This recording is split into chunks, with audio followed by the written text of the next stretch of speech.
New York City, 1969.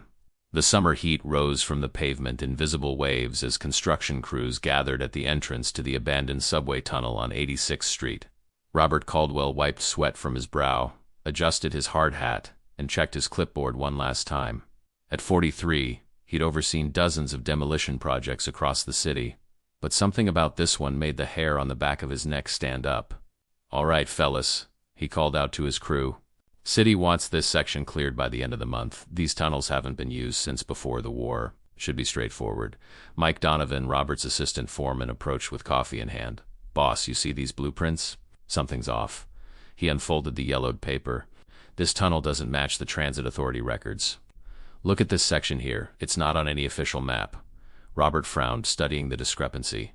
The main tunnel branched off into what appeared to be a smaller passage, completely unmarked on modern subway maps. "Probably an abandoned project from the Depression era," he muttered. "Wouldn't be the first time the city started something they couldn't finish." The demolition began at noon.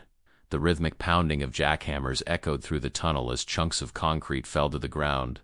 3 hours in, Tony Moretti, one of the younger workers, came running back from the eastern section, his face pale.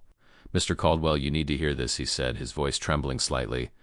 "We broke through the far wall, and there's something behind it." "What do you mean, something?" Robert asked. "Not something, someone." "I heard laughter, kids laughing." Robert exchanged glances with Mike. "This tunnel's been sealed for decades, Tony. Nobody's down there." "I know what I heard," Tony insisted. "It was children. Multiple voices. Laughing." Robert sighed, attributing the sounds to the city above, perhaps a playground or park where sound traveled through ventilation shafts. Still, protocol demanded they check. "Mike, take Tony and Jensen. Go see what's making that noise." The three men disappeared into the darkness, flashlights creating bobbing orbs of light as they walked deeper into the tunnel. Robert returned to his paperwork, making notes about the structural integrity of the main passage. 20 minutes later, Mike's voice crackled over the radio. "Rob, you need to come see this. We found something. A door. Heavy steel. Looks like it was welded shut a long time ago." And quote, "We can all hear it now." Children's voices on the other side. Robert felt a chill despite the oppressive heat. "Don't touch anything. I'm coming down." As he made his way through the dimly lit tunnel, Robert couldn't shake the feeling that he was walking into something the city had deliberately tried to forget. When he reached the team, they stood silently before a massive steel door, rusted with age but still solid, and from beyond it came the unmistakable sound of children's laughter, distant, echoing, impossible. "There's a date stamped here," Mike said, pointing to faded numbers on the frame. 1934. Robert placed his hand against the cold metal. The laughter abruptly stopped, replaced by silence. Then a small voice, clear as day. "Are you coming to play with us now?" The discovery of the sealed tunnel door halted demolition immediately. Robert contacted the Transit Authority, who seemed oddly hesitant when he mentioned the unmarked passage. They instructed him to secure the site and wait for officials to arrive. That was 2 days ago. Now Robert sat in his apartment, unable to shake the memory of that child's voice. The phone rang, startling him from his thoughts. Caldwell speaking. "Robert, it's Mike. I found something you should see." An hour later, they met at Mike's apartment in Queens. His living room was covered with papers, old newspapers, photocopies of city records, and what appeared to be pages from historical journals. "I went to the public library," Mike explained, spreading out several newspaper clippings on the coffee table. "Look at this." The headline from the New York Times, dated October 17, 1934. Read, "23 children missing after school trip to new subway construction." Robert felt his mouth go dry as he read the article. A class of elementary school children had been on an educational tour of the new subway expansion when they seemingly vanished. The search lasted weeks, but no trace of the children or their 2 teachers was ever found. "There's more," Mike said, handing him another clipping from November 1934. "They sealed that entire section of tunnel shortly after the disappearance. The official reason was structural instability. But look at this quote from the city engineer." Robert read aloud, "Some places aren't meant to be disturbed. We've sealed the passage permanently for the safety of all New Yorkers." "And this," Mike continued, passing him a photocopy of what appeared to be an internal memo from the mayor's office, dated December 1934. It was marked confidential at the top. "Regarding the incident at the East Side Extension, all records are to be removed from public access. The sealed section is to be omitted from all future maps. The families have been compensated. This matter is now closed." Robert looked up. "How did you get this?" "My cousin works in city records. She had to call in favors just to find it. Someone tried very hard to bury this story, Rob. Robert shuffled through the other papers, finding a class photo labeled PS 109, Mrs. Henderson's third grade, September 1934. 23 young faces smiled back at him alongside their teacher. Ordinary children who went on a field trip and never came home. Why would they cover this up? Robert asked. Even if there was an accident, why erase it from history? Mike hesitated, then pulled out one final document, a handwritten report from a police detective named James Sullivan, dated November 2nd, 1934. This is the last report filed before the case was officially closed, Mike explained. Sullivan was the lead investigator. He interviewed a subway worker who claimed to have gone into the tunnel shortly after the children disappeared. Robert read the faded handwriting carefully. Worker states he heard children's voices coming from beyond the collapse section. Claims the voices were singing in unison, but wrong somehow. Worker entered the tunnel against orders to search for survivors. States he saw something moving in the darkness that was neither child nor adult. Worker suffered nervous breakdown. Currently at Bellevue Hospital. Recommend tunnel be sealed permanently.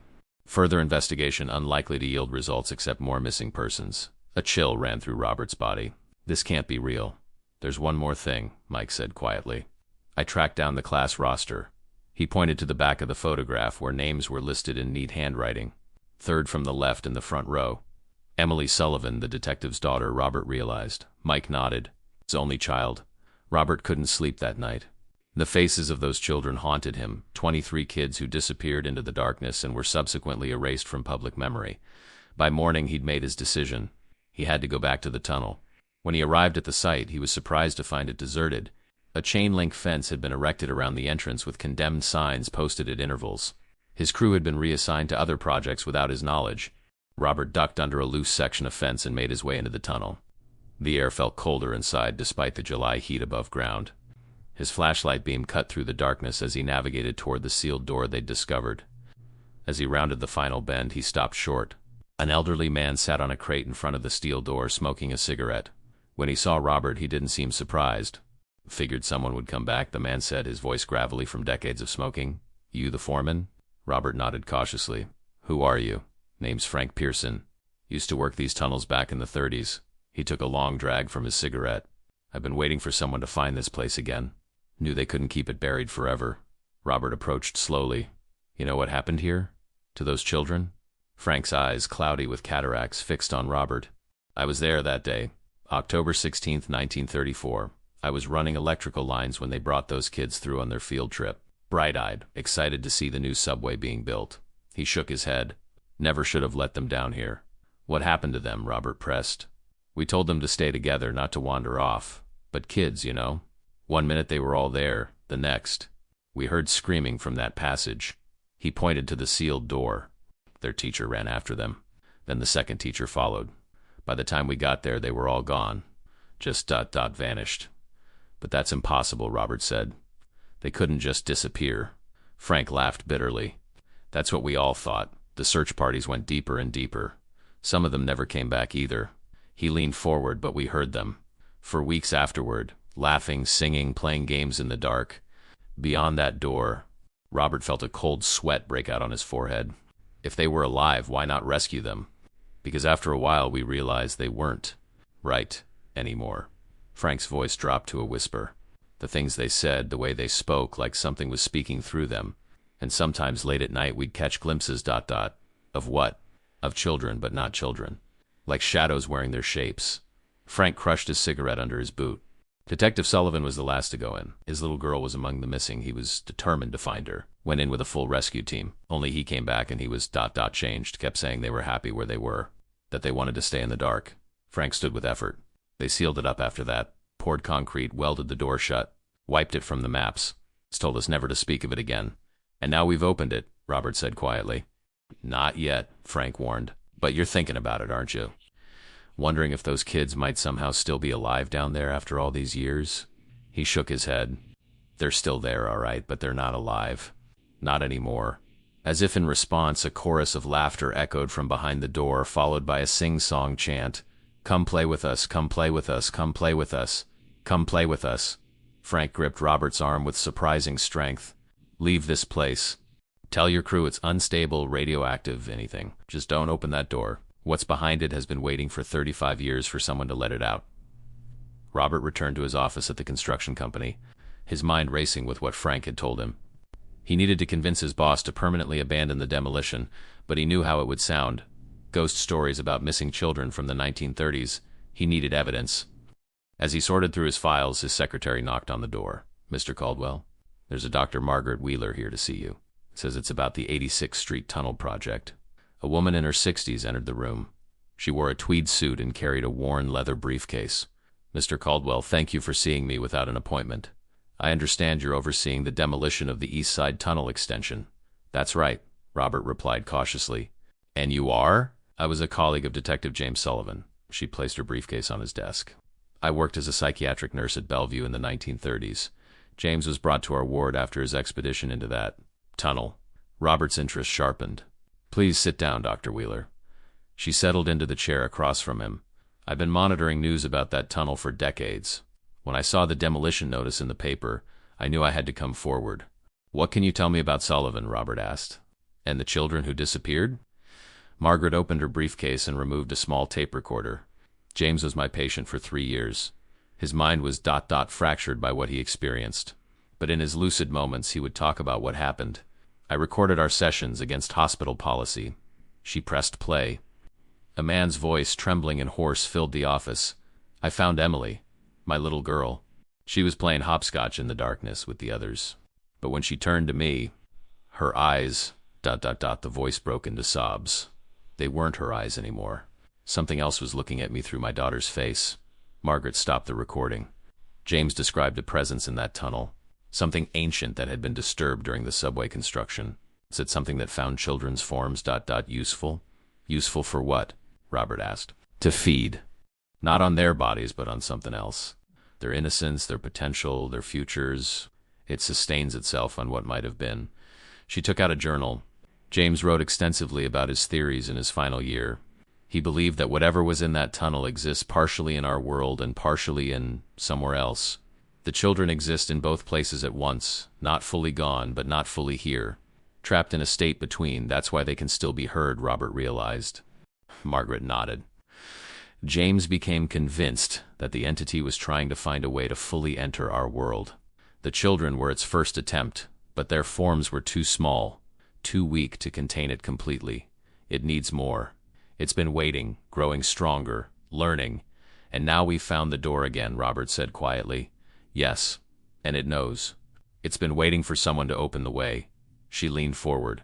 "Mr. Caldwell, that tunnel must remain sealed. If what's inside escapes, if it finds its way out, it won't stop with 23 children." Robert thought of the voices they'd heard, the laughter that seemed so innocent yet so wrong. "What happened to Sullivan in the end?" Margaret's expression darkened. "He hanged himself in 1937, left a note saying only, 'She's still calling me. I can't say no to her forever.'" As they sat in silence, Robert's phone rang. He answered to hear Mike's panicked voice. "Rob, they've sent a new crew to the tunnel. City officials ordered them to break through the sealed door. They're doing it right now." Robert and Dr. Wheeler raced to the 86th Street tunnel. Rain had begun to fall, a summer storm that turned the streets slick and the sky an ominous gray. By the time they arrived, water was streaming down the entrance to the tunnel, creating small rivulets that flowed into the darkness. The site was bustling with activity. Men in suits stood watching as construction workers attacked the sealed door with cutting torches. Sparks flew as the decades-old welds began to give way. Robert spotted Mike standing apart from the group, his face tight with concern. "Who authorized this?" Robert demanded as he approached. "Some higher-ups from the Transit Authority and 2 guys who flashed federal badges," Mike replied. "They didn't seem interested in explanations, just ordered the crew to open the door immediately." Margaret clutched Robert's arm. "We have to stop them." Robert strode toward the suited men, determination overriding caution. "Excuse me, I'm Robert Caldwell, the foreman assigned to this project. This demolition wasn't scheduled. That door was sealed for a reason." A tall man with a trim gray beard turned to him. "Mr. Caldwell, I'm Richard Hargrove, Special Advisor to the Transit Authority. This is a matter of historical significance. We have reason to believe valuable artifacts are stored beyond this passage." "Artifacts?" Robert echoed in disbelief. "There are no artifacts. There's something dangerous. Your concerns are noted," Hargrove interrupted. "But this decision comes from well above your pay grade." He turned back to observe the progress. effectively dismissing Robert. One of the workers called out, "We're through the main welds. Another few minutes and we can pry it open." Robert looked desperately at Margaret, who had gone pale. "They don't understand what they're doing," she whispered. The rain intensified, thundering against the pavement outside and sending more water cascading into the tunnel. The temperature seemed to drop by several degrees. Robert noticed his breath now fogged in the air, unusual for July, even underground. As the last weld broke free, an unnatural silence fell. Even the rain seemed to quiet. The workers attached chains to the door and connected them to a small winch. Slowly, with the groan of metal that hadn't moved in 35 years, the door began to open. At first, there was only darkness beyond. The beams of multiple flashlights probed the space, revealing a tunnel that extended perhaps 50 feet before curving out of sight. The walls were covered with crude drawings and what looked like colored chalkstick figures holding hands. Smiling suns, houses with smoking chimneys. Children's drawings. "See? Nothing to worry about," Hargrove said, though his voice lacked conviction. "Jenkins." Thompson proceeded with the initial inspection. Two men with flashlights and hard hats stepped cautiously through the opening. Robert watched, his heart pounding as they moved deeper into the passage. Their flashlight beams bounced off the walls, illuminating more drawings, progressively stranger ones. Figures with too many limbs, houses with teeth in the windows, suns with human eyes. The men reached the curve in the tunnel and disappeared from view. For several tense moments there was silence. Then, echoing from beyond the bend, came the sound of children's laughter, high, musical, and deeply wrong. One of the men screamed. There was a clatter as a flashlight fell to the ground. Then running footsteps getting closer. Jenkins burst back through the doorway, his face ashen, eyes wide with terror. "Thompson, it took Thompson," he gasped. They were all around him, pulling him into the wall. "Who was around him?" Hargrove demanded. "Children," Jenkins whispered. "But not children. Their faces, ... double quotes." He couldn't continue. A child's voice called from the darkness beyond the door.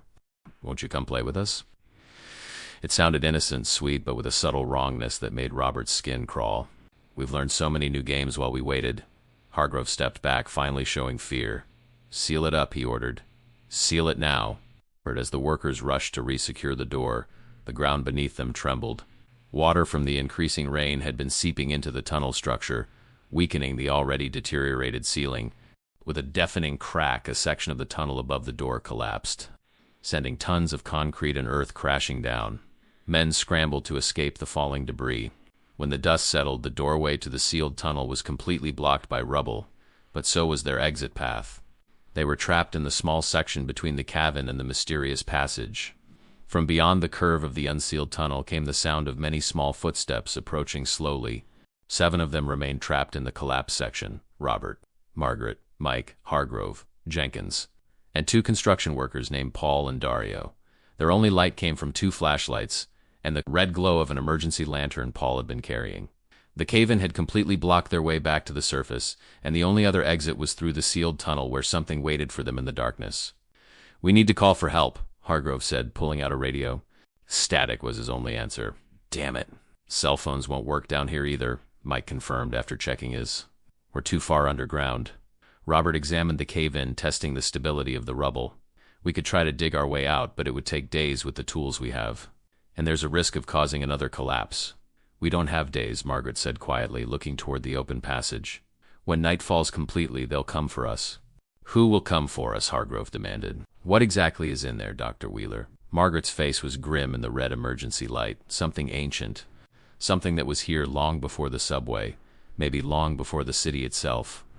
The construction in 1934 disturbed it. The children were its first ... vessels, but they weren't strong enough to contain it fully. Jenkins, still shaking from his encounter, spoke up. "I saw them. They looked like children, but ... wrong. Their movements were jerky, like puppets, and their eyes ... double quotes." He shuddered. "Did you see Thompson being taken?" Robert asked. Jenkins nodded. "They surrounded him. Their hands, they seemed to sink into him like they were made of smoke. He screamed, and then he started laughing. They pulled him into the wall itself, not through a hole or a door, into the solid wall." A child's voice echoed from the darkness of the passage. "We want to show you our home. Won't you come see? Mr. Thompson is having so much fun." Dario, the younger construction worker, grabbed a piece of rebar from the rubble. "I'm not waiting around to be taken by whatever those things are. We need to find another way out." There is no other way, Margaret said. This tunnel is isolated from the main subway system. That's why they chose it to seal away what they found. Mike had been examining the tunnel walls with his flashlight. Hold on, look at this. He pointed to what appeared to be a maintenance door half hidden behind an electrical panel. Could this lead somewhere? Robert helped him pry open the rusted door, revealing a narrow maintenance shaft with a metal ladder leading upward. Hope flared briefly, only to be extinguished when they shone their lights upward and saw that the shaft was blocked about 20 feet up by another collapse. We're going to die down here, aren't we? Paul said, his voice hollow. No, Robert said firmly.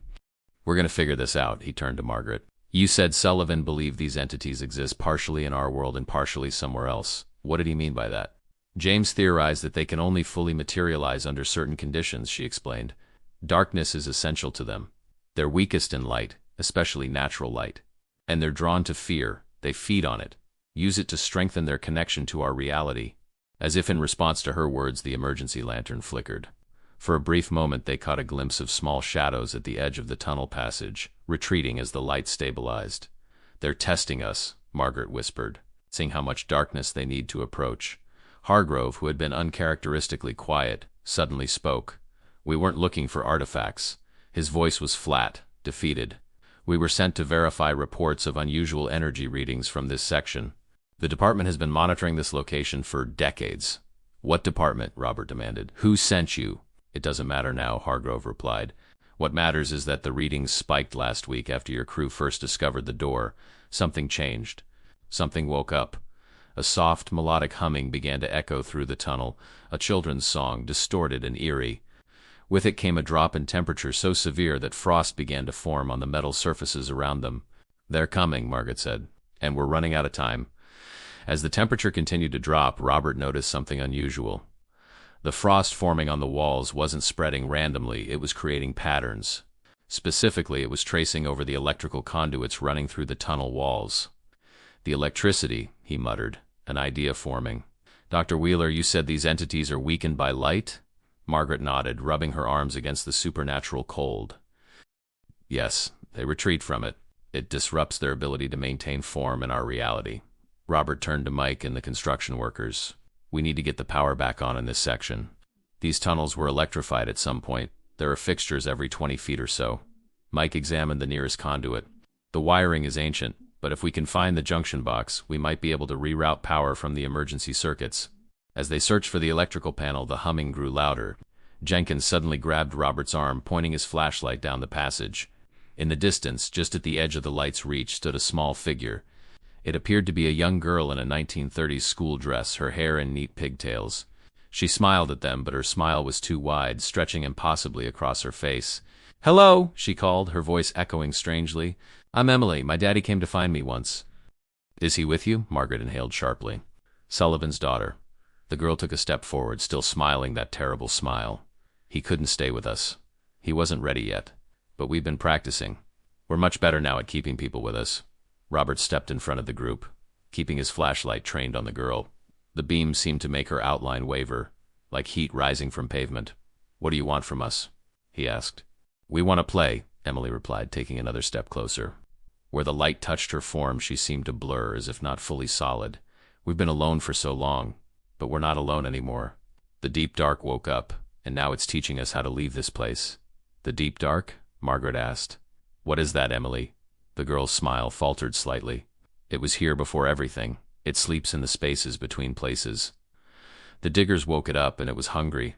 Her head tilted at an unnatural angle. "It ate us all up, but not our bodies. It ate our tomorrows. Now we help it find more tomorrows to eat." Behind her, more shapes were becoming visible.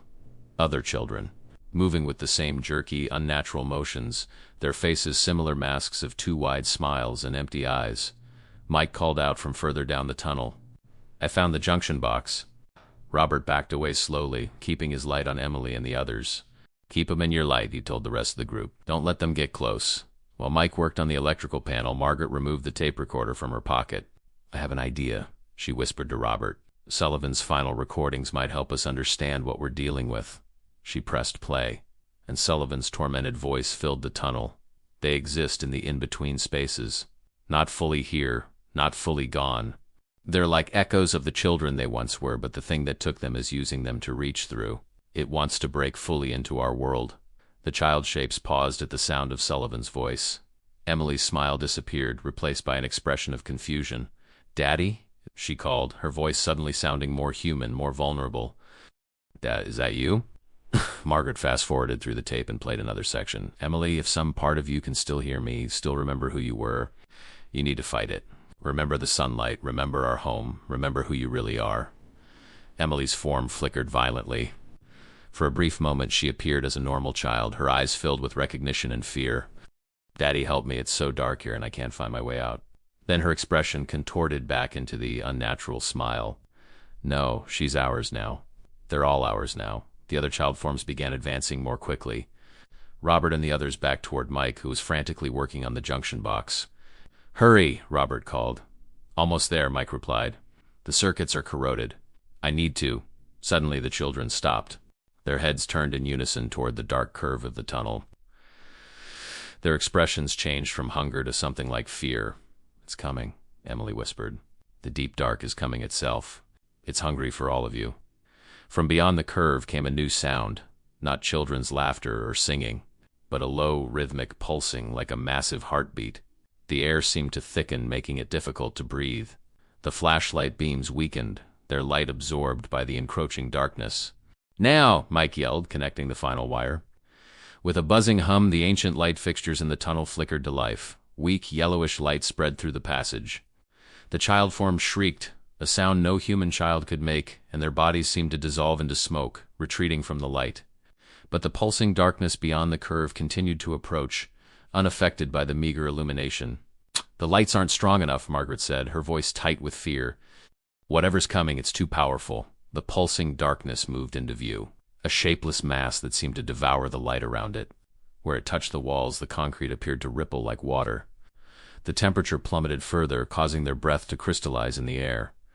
The entity had no discernible form, was an absence, a void moving with purpose.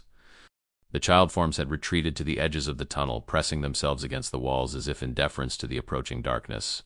Their expressions were mixtures of fear and reverence. "This is it," Margaret whispered.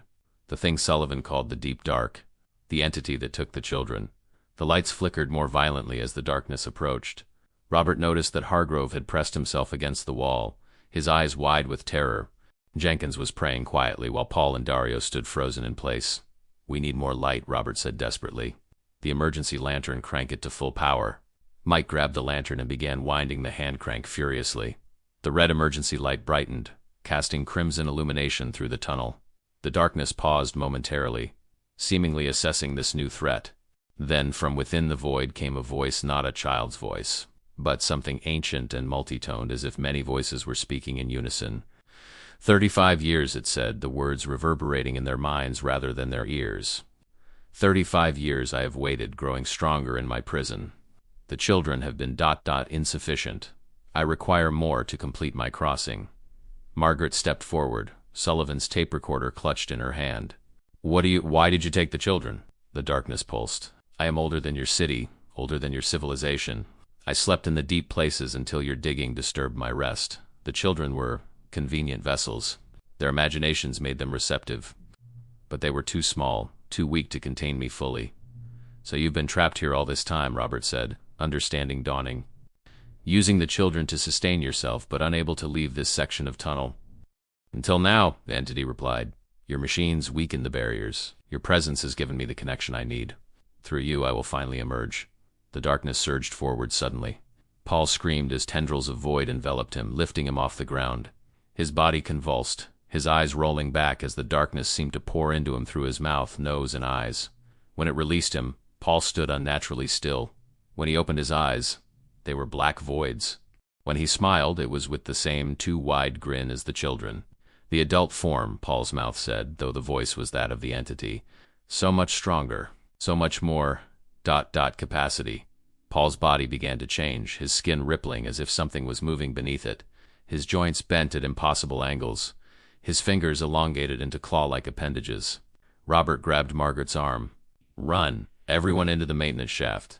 They scrambled toward the half-hidden door they had discovered earlier. Mike went first, followed by Dario and Jenkins. Hargrove stood paralyzed until Robert physically shoved him toward the shaft. As Margaret reached the door, the transformed Paul moved with inhuman speed, blocking her path. Robert swung his flashlight, connecting with Paul's head. The possessed man didn't flinch, but the light caused his skin to smoke slightly. The light, Robert realized, it hurts him. He directed his flashlight beam directly into Paul's eyes. The possessed man shrieked and recoiled, giving them the opening they needed. Robert pushed Margaret through the door and followed, slamming it shut behind them. The maintenance shaft was narrow, barely wide enough for one person. The ladder led upward into darkness, eventually blocked by the collapse they had discovered earlier. But there was a small alcove halfway up a maintenance platform with what appeared to be an old control panel. Up there, Robert pointed, we can regroup on that platform. They climbed quickly, the metal rungs cold under their hands. Below them, something slammed against the maintenance door with incredible force, denting the metal. As they reached the platform, Margaret played another section of Sullivan's recordings. It can possess people, use them as vessels. But light weakens its hold. The stronger the light, the more it disrupts the connection. Sullivan realized that when the entity took control of one of his officers, they managed to force it out using floodlights. We need more light than our flashlights can provide, Mike said, examining the control panel. This looks like it might control ventilation and emergency systems for this section.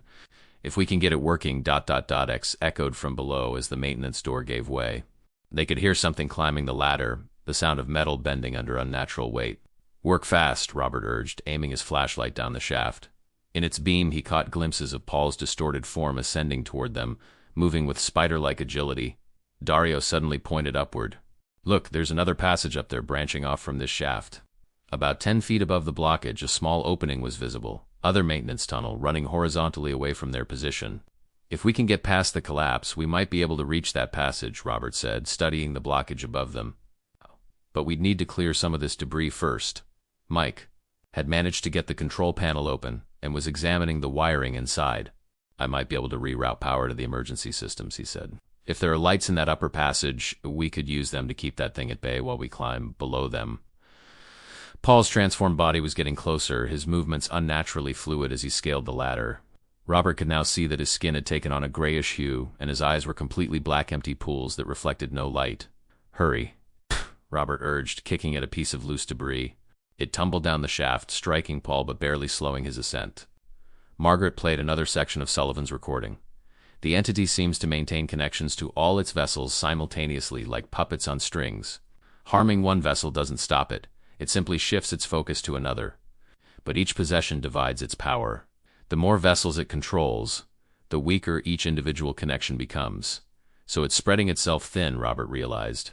Between the children and now Paul. That's why it needs more hosts, Margaret confirmed. It's trying to build enough connections in our reality to pull itself through completely.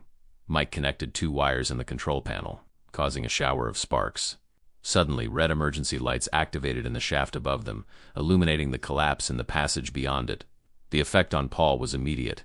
His body convulsed as the red light touched him, and he clung to the ladder, hissing in pain. The darkness that seemed to flow around him retreated slightly, revealing more of his human form beneath the entity's influence. "The light's working," Jenkins exclaimed. "It's hurting it." Robert seized the opportunity. "Mike, Jenkins, help me clear that blockage. Dario, keep your light on Paul. Margaret, stay with Hargrove."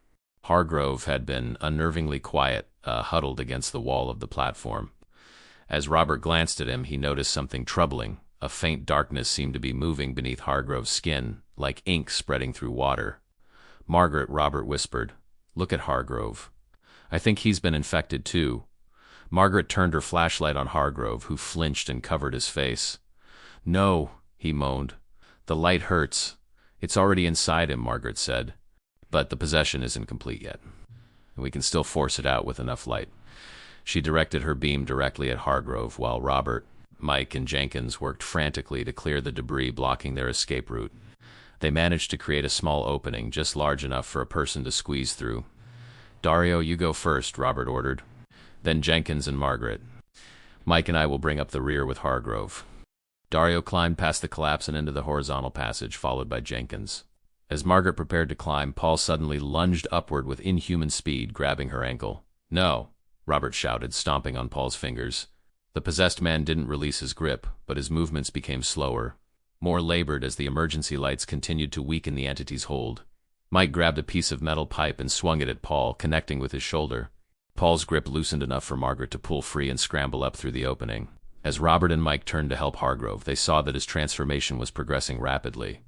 His eyes had begun to darken, and his movements were becoming jerky, uncoordinated. "We need to go now," Mike said, "before he turns completely." Robert nodded grimly. "Hargrove, we're going to help you climb. Fight it. Focus on our voices." Hargrove's eyes flickered, momentarily clearing before clouding over again. "It's in my head," he gasped. "I can feel it, searching through my memories. It knows about the surface, about the city." They positioned themselves on either side of Hargrove and began helping him toward the opening. Paul continued his pursuit, now only a few rungs below the platform. With a final effort, they pushed Hargrove through the gap and followed quickly after him. Robert was the last through, pulling himself up just as Paul's distorted hand grasped at his boot. The horizontal passage was dimly lit by more emergency lights. It stretched into the distance, curving gently to the right.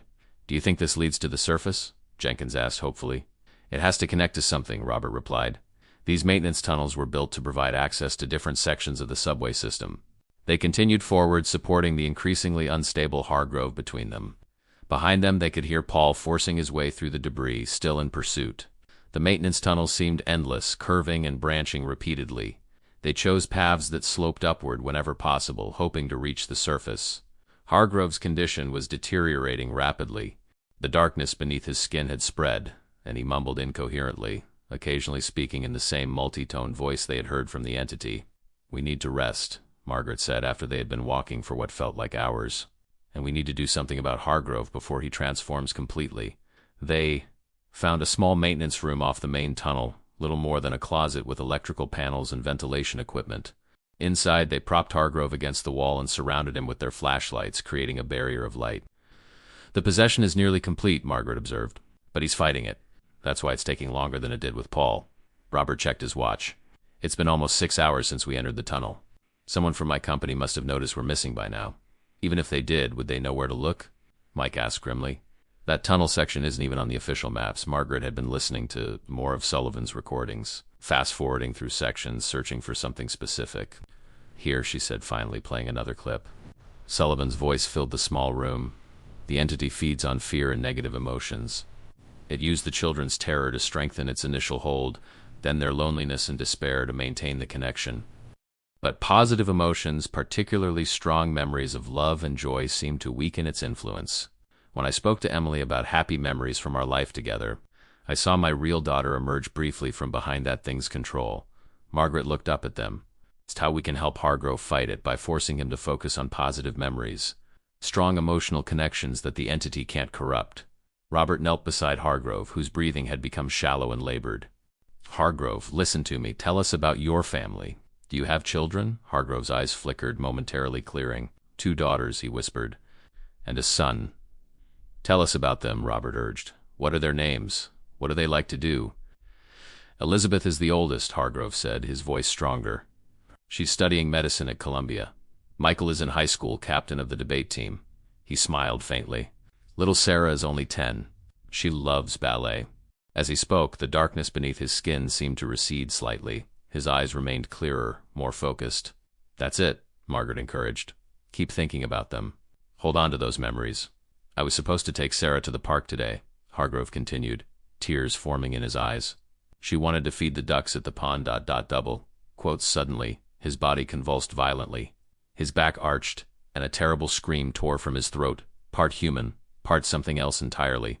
Dark smoke seemed to pour from his mouth, swirling in the air above him before dissipating in the light from their flashlights. Hargrove collapsed, unconscious but breathing normally. The darkness beneath his skin had vanished. "It worked," Mike said in disbelief. "He forced it out." Margaret nodded. The emotional connection was too strong for the entity to overcome. It had to release him. A distant banging sound reminded them that Paul, or whatever Paul had become, was still pursuing them. And beyond him, the entity itself. "We need to keep moving," Robert said. "Dario and Jenkins help carry Hargrove. He might be our best chance of understanding what we're dealing with once he wakes up," they continued. Through the maintenance tunnels, following the upward slope. Eventually, they reached a junction where the tunnels split in 3 directions. Robert was about to suggest they take the rightmost path when Hargrove stirred. "Left," he murmured, his voice weak but clear. "Take the left passage. It leads to an old control station that connects to the main subway system." "How do you know?" Robert asked. It was in my head, Hargrove replied, sitting up with effort. When that thing was inside me, I could see fragments of its knowledge. It knows these tunnels intimately, every passage, every room. It's been exploring them through the children for decades. Did you learn anything else? Margaret asked urgently. Hargrove nodded grimly. It's ancient, far older than the city. The subway excavation uncovered a chamber where it had been dormant for centuries. It needs human vessels to exist fully in our reality, and it's been using the children to gradually strengthen its presence. But they weren't enough. It needs adult hosts to complete its emergence. Why? Jenkins asked. What does it want? To feed, Hargrove said simply. It consumes consciousness, identity, potential everything that makes us human. The children were just appetizers. Once it breaks through completely, it will spread throughout the city, taking more hosts, feeding on millions. A chill ran through the group at his words. Robert helped Hargrove to his feet. Then we need to make sure that doesn't happen. Can it be destroyed? I don't know, Hargrove admitted. But it fears light, especially natural sunlight. It can't maintain its form in direct daylight. Then we need to reach the surface, Robert said. And we need to find a way to seal that tunnel permanently more effectively than they did. In 1934, they took the left passage as Hargrove had suggested. After another half hour of walking, they reached an old control room filled with antiquated equipment switches, dials, and a large map of the subway system on the wall. Importantly, there was a door marked emergency exit on the far side. Mike examined the map. This station was decommissioned in the 1950s, but according to this, the emergency exit should lead to a maintenance shaft that comes up near East 83rd Street. Hope surged through the group. They were close to escape. Then the lights flickered, and a cold dread filled the room. From the tunnel they had just traversed came the sound of something heavy dragging itself toward them, the transformed Paul, still in pursuit. And beyond him they could feel the presence of the entity itself, a pulsing darkness that seemed to bend reality around it. It's coming, Margaret whispered. And it's angry. They barricaded the door to the control room with whatever they could find. Old chairs, a metal filing cabinet, broken equipment. It wouldn't hold for long, but it might buy them the time they needed to reach the emergency exit. Mike had found the exit door, but it was locked with an old mechanical system, and the locks rusted shut. He grunted, struggling with the handle. We need something to pry it open.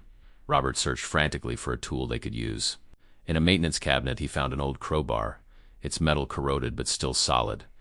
Try this, he said, handing it to Mike. As Mike worked on the door, something slammed against their barricade with tremendous force. The filing cabinet slid several inches across the floor. A second impact dented the metal door, and darkness began seeping through the cracked tendrils of void that probed into the room like searching fingers. It's breaking through, Jenkins cried, backing away from the door. Hargrove, still weak but determined, had been examining the control panels. I think this station has an emergency lighting system, he said. If we can activate it, we might be able to hold the entity back long enough to escape. He began flipping switches, but nothing happened. The power's out in this section. We need to reroute it from the backup generators. Margaret was still listening to Sullivan's recordings, seeking any final insights that might help them. She played another clip. The entity exists in the spaces between realities. It can only fully manifest in areas of complete darkness, but even partial illumination weakens its connection to our world. I believe that its strong enough light source, particularly one that mimics natural sunlight, could force it back into dormancy. Robert joined Hargrove at the control panel. Is there any way to increase the power to the lights, make them brighter? Hargrove pointed to a series of circuits. These regulate the power distribution. If we bypass the limiters, we could overload the system and get a massive surge of light, but only for a few seconds before the bulbs burn out. That might be enough, Robert said. If we can time it right, we can blind it while we escape through the emergency exit. The barricade shuddered. Again, as Paul's transformed body slammed against it, the door was beginning to bend inward, metal screaming as it warped under unnatural pressure. Mike had managed to create a gap in the emergency exit door. I can see the maintenance shaft. It looks clear all the way up. Everyone get ready to run, Robert ordered. Dario, Jenkins, help Hargrove. Margaret, stay close to Mike. I'll trigger the lights once you're all at the exit. Robert began rerouting the power cables. According to Hargrove's instructions, bypassing safety systems and connecting directly to the emergency circuits. The barricade gave way with a final crash, and the door burst open. Paul's body stood in the doorway, barely recognizable as human anymore. His limbs had elongated grotesquely, his skin gray and translucent, showing darkness moving beneath like black blood through veins. Behind him loomed the entity itself, a shapeless mass of living void that consumed light and distorted space around it. Now, Robert shouted, connecting the final wire. Every light in the control room flared with blinding intensity. Emergency bulbs, indicator lights, even the small bulbs in the control panels themselves. The illumination was so intense that Robert had to shield his eyes. Paul's transformed body recoiled, shrieking in a voice that was not human. The entity behind him contracted, the darkness folding in on itself as if in terrible pain. The light seemed to burn through the corrupted flesh, revealing glimpses of the human Paul had once been before the possession. "Go! Go!" Robert yelled to the others, who were already rushing through the emergency exit. He backed toward it himself, maintaining the connection that kept the lights at maximum brightness.